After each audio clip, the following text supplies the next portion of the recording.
बोल सांचे दरबार की जय। जय जगत जननी माता जी ट्वाडी सदा ही जय।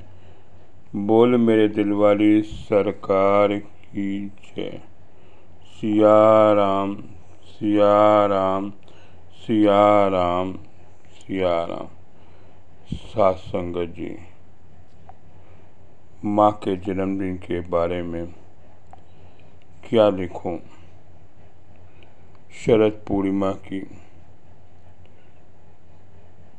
आप सबको बहुत बहुत बधाई। मेरी परम पूजनीय शकुंतला माता का आज जन्मदिन है। आज संगत जी मैं उसी के बारे में लिखूंगा जिसके बिना है मेरी दुनिया अधूरी। माँ तू मेरे जन्म जीवन की अनमोल रतन है। माँ मेरी सबसे अच्छी दोस्त, गुरु और रक्षक है। वो जिससे मिले जिंदगी की प्रेरणा, वो मेरी माँ है। तुम रहो हमेशा स्वस्थ और साथ, यही मेरी दुआ है। माँ मैं तुमसे प्यार करता हूँ, दो शब्द पाने की हकदार हो तुम। हम तुम्हारे लिए क्या कर सकते हैं, उससे ज़्यादा तुम माँ ध्यान रखती हो। और मैं इस बारे में माँ के लिए कोई शब्द नहीं है कि क्या लिखूं। मैं माँ से छोटा कोई शब्द हो तो बताओ, और माँ से बड़ा भी कोई हो तो बताओ। लोग कहते हैं कि माँ का दिन है, कौन सा दिन है माँ का बिन है। मौत के लिए बहुत रास्ते हैं, पर जन्म लेने के लिए मेरी माँ है। सात संगत जी, शरद ऋतु शुरू हुई। वो सर्दी की ठंडी ठंडी हवाएं आज से शुरू हो रही हैं। 16 कलाओं से चांद निखार रहा है। संगत जी, पिता सूरज है तो चांद माँ है। माँ ने शरद पूर्णिमा में जन्म लिया। क्यों लिया? माँ की ठंडी ठंडी सर्दियों में माँ अपने बच्चे का ख्याल माँ ही रखती है। इस मौसम में संगत जी है, शरद ऋतु का परिवर्तन होता है और हम एक गर्मी को दूर करके ठंड की ओर बढ़ते हैं और अक्सर बीमार हो जाते हैं। वही माँ अपने आंचल में अपने बच्चे को सुला लेती है, लगा लेती है, जिससे माँ की गर्माहट से हम अपनी ज़िंदगी में हर बीमारी को दूर कर लेते हैं। संगत जी, 6 महीने पिता ने हमारी देखभाल करी और आज माँ का शरद पूर्णिमा में जन्मदिन होना, संगत जी हमारे लिए, माँ के लिए जन्मदिन पे सारी संगत को बहुत बहुत बधाई हो। संगत जी, माँ वो पार्वती माँ है, वो हिमालय की बेटी मेरी शकुंतला माता है, जो पार्वती ने संगत जी शिव को पाने के लिए घनघोर तपस्या करी, कई तरह की यातनाएं दी। उनके पिता हिमालयन ने कहा कि पिता ने पार्वती को बहुत समझाया, लेकिन वो जंगल में संगत जी एकांतवास में अपने शिव पार्वती को पाने के लिए कई तरह के व्रत रखे, तब जाकर पार्वती माँ ने शिव को पा लिया था। सात संगत जी, मेरी शकुंतला माता जिसका आज जन्मदिन है, वो पार्वती के रूप में है। संगत जी, उन्होंने भी हजू को पाने के लिए बहुत सीखे। गोदी महाराज जी पलंग पर आराम कर रहे थे और हजूर जी की चरणों में खड़े होकर पंखा कर रहे थे। एक गुरु भाइयों, वहाँ का एक रिवाज है कि गोदी वाली के दरबार में कोई औरत नहीं आ सकती, पर मेरी शकुंतला माता जी की उम्र 7 साल की थी, इसलिए गोदी वालों जी ने बाबा जी को बोला, ये लड़की आई है जो सार्थक जन्म किताब लेके आई है, ये किताब उसे दे दो। वो किताब के लिए आई है। एक गुरु भाइयों, महाराज जी दाएं हाथ से तो गुरुदेव को पंखा कर रहे थे और बाएं हाथ से पीछे किताब पकड़ी हुई थी। गोदरी वालों जी का हुक्म मिलते ही श्री महाराज जी ने अपने बाएं हाथ से जो किताब पकड़ रखी थी वह झट से आगे कर दी। लो हजूर जी, मैंने परम पुण्य माता जी के मुख से ये बात सुनी है कि उन्होंने उस किताब की सुनी है कि माता जी ने मुझे फरमाया था कि बेटा, गुरु तो गुरु चेला भी उससे तेज निकलता। वो किताब हाथ में लेकर खड़े रहे और माता जी फरमाने लगे, हो सकता है कि मैं जब घर चली जाऊं तो हजूर जी ने किताब हाथ में पकड़ ली। माता जी फरमाया, मेरी हैरानी का कोई भी हद नहीं हुई थी, कोई ताकत इतनी नहीं थी, अंतर्यामी इतने थे, फिर भी अपने गुरुदेव को पंखा कर रहे थे। अंतर्यामी इतनी है कि जब मैं घर चले गई तब वो किताब हाथ में पकड़ी हुई थी और मेरे पहुँचते ही झट से पकड़ा दी। माता जी की यह कथा मुझे सुनाई। एक शेर बोला, कोई तो बात देखी है जो सजदा किया है। माता जी ने मन में वाह वाह किया, यह सचमुच इंसान के रूप में भगवान हैं। और उसी दिन संगत जी मेरी शकुंतला माता पार्वती के रूप में उस महाराज जी को पाने को, शिव को पाने के लिए मन बना लिया। महाराज कहते थे 51 साल की उम्र में मेरा दूसरा विवाह होगा, अगर विवाह रोक सकते तो रोक लो। लेकिन आकाशवाणी हुई कि जो दूसरा विवाह होगा वो एक पार्वती के रूप में माँ का होगा, जो माँ का जन्म हुआ और माँ शिव जी को पाने के लिए शंकर जी उनकी शादी हुई। और इस तरह से मेरी परम पूजनीय शकुंतला माता जी बाब हजूर की अर्धनारी बनी, जिन्होंने हम सबको एक नया मार्गदर्शन दिखाया। संगत जी, माँ के बारे में क्या लिखूं। माँ ने वो ठंडी ठंडी छाँव में हम लोग को रोटियां खिलाईं।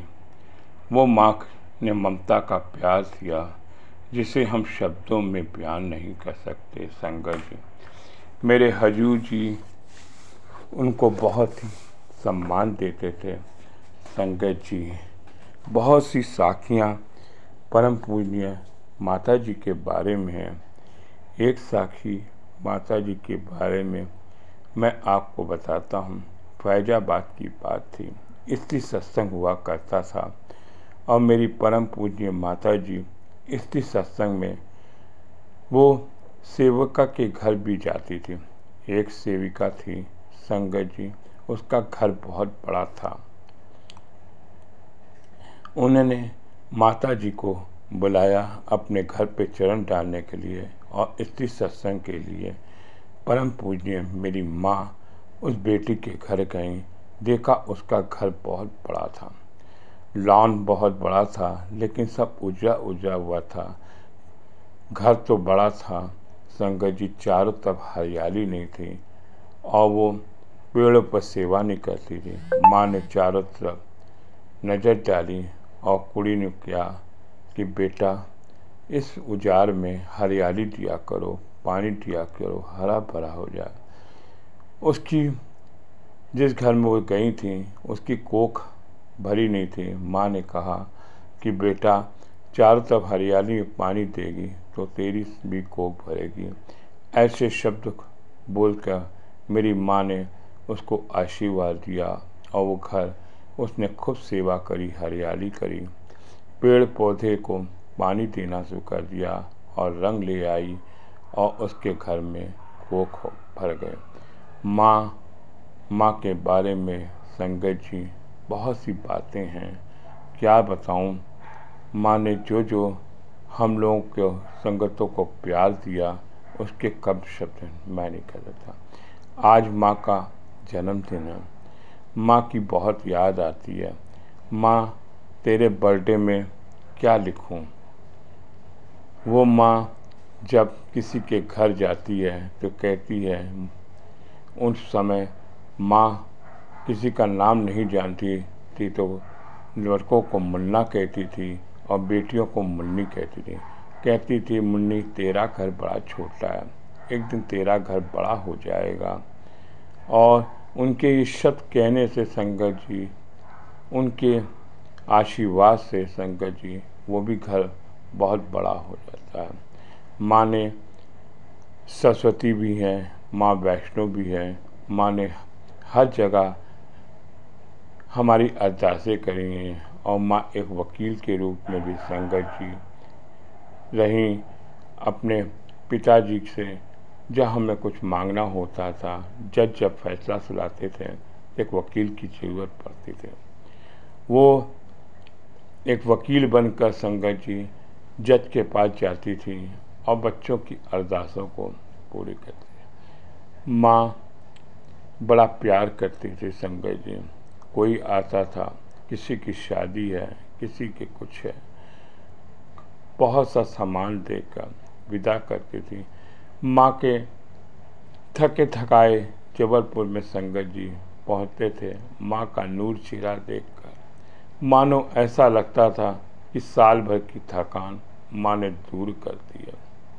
उनके चेहरे का चमकता हुआ नूर देख के संगत जी हमारा मन पुलकित हो जाता था।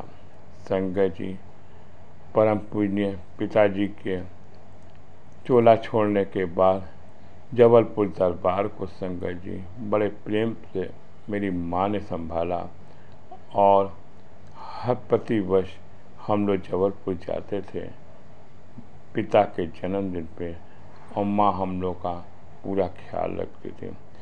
आज माँ हजूर जी के चरणों पे है और आज शरद पूर्णिमा में हम माँ का जन्मदिन मना रहे हैं। वर्षा समाप्त हो जाती है, एक शरद ऋतु सर्दी का मौसम संगत जी आज से शुरू हो जाता है। कहते हैं ये पूरा महीना संगत जी एक तरह से शुभ काम शुरू हो जाते हैं और इसी बीच में माँ एक लक्ष्मी के रूप में भी हम लोग के बीच में आती हैं और दिवाली भी संगत जी इसी महीने आ जाती है। माँ को फिर हम एक लक्ष्मी के धन वैभव के रूप में भी पूजते हैं।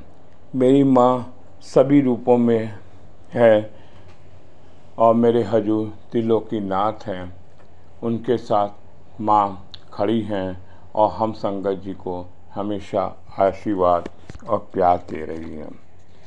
मेरी माँ ने बहुत सी साखियाँ माँ के बारे में हैं और हर एक को बहुत प्यार दिया हुआ है संगत जी। मैं उनके बारे में क्या लिखूं, क्या शब्द लिखूं, कुछ समझ नहीं आता, क्या करूं। संगत जी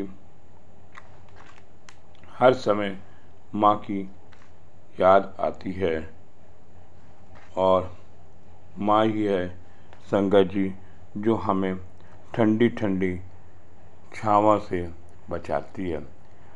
सारी संगत को माँ ने अपने हाथों से रोटियां खिलाई हैं और माँ ने जब जन्मदिन आता था खुद अपने मुख से संगत जी रामायण करती थी। रामायण का पाठ हम लोगों ने माँ के से सुना है। माँ के लिए संगत जी आज सबको आज अमृत बरसता है। कहते हैं कि रात को चांदनी रात में संगत जी हम खीर बना के रखते हैं, वहाँ से आसमान से संगत जी अमृत की किरणें आती हैं। वाकई आज माँ के जन्मदिन में हम लोग को सारी संगत को वो एक अमृत बरसा रही हैं और अमृत के रूप में हम संगत जी हम लोग को वो अमृत की कुछ बूंदें आज दे रही हैं। और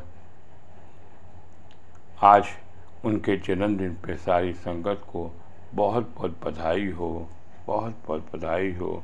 बोल सांचे दरबार की जय। जय जगत जननी माता जी तुम्हारी सदा ही जय। बोल मेरे दिल वाली सरकार की जय। सिया राम सिया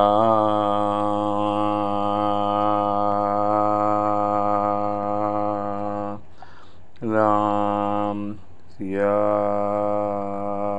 राम सिया